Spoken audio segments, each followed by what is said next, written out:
अस्सलाम वालेकुम। ईद उल फितर में जहां दुनिया भर के मुसलमान रिवायती और तारीख़ी चीज़ों को इस्तेमाल करते हैं और अपनी खुशी को दोबाला करते हैं, ऐसे ही कुछ ऐसे भी हैं जो कि दुनिया को हैरान करते हैं।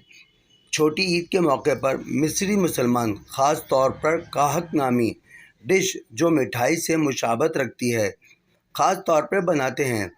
मिस्र का नाम जैसे ही जहन में आता है तो फ़िरऔन और इसकी बादशाहत ज़रूर जहन में आती है, जबकि मिस्र के ख़ास तौर पर बने पिरामिड्स भी सबकी तवज्जो हासिल कर लेते हैं।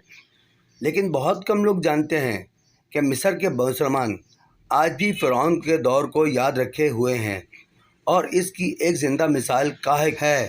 फ़िरऔन दौर को आम तौर पर जुल्म, जबर, इंसानियत सोच और हर लिहाज से मनफी ज़ाहिर किया गया है।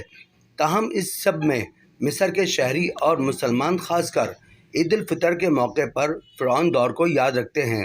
तारीख़दान और ख़ासकर मिस्र की तारीख़ पर गहरी नज़र रखने वाली मागदा-ई मेहदवी ने अपनी किताब में लिखा है कि काहक को बनाने और खुशी के मौके पर पेश करने का रिवाज फ़िरऔन दौर से होता आ रहा है, जबकि तारीख़दान ने इस किस्म की डिश से मुशाबहत रखती डिश की नक्श निगारी फ़िरऔन की दीवारों पर भी देखी।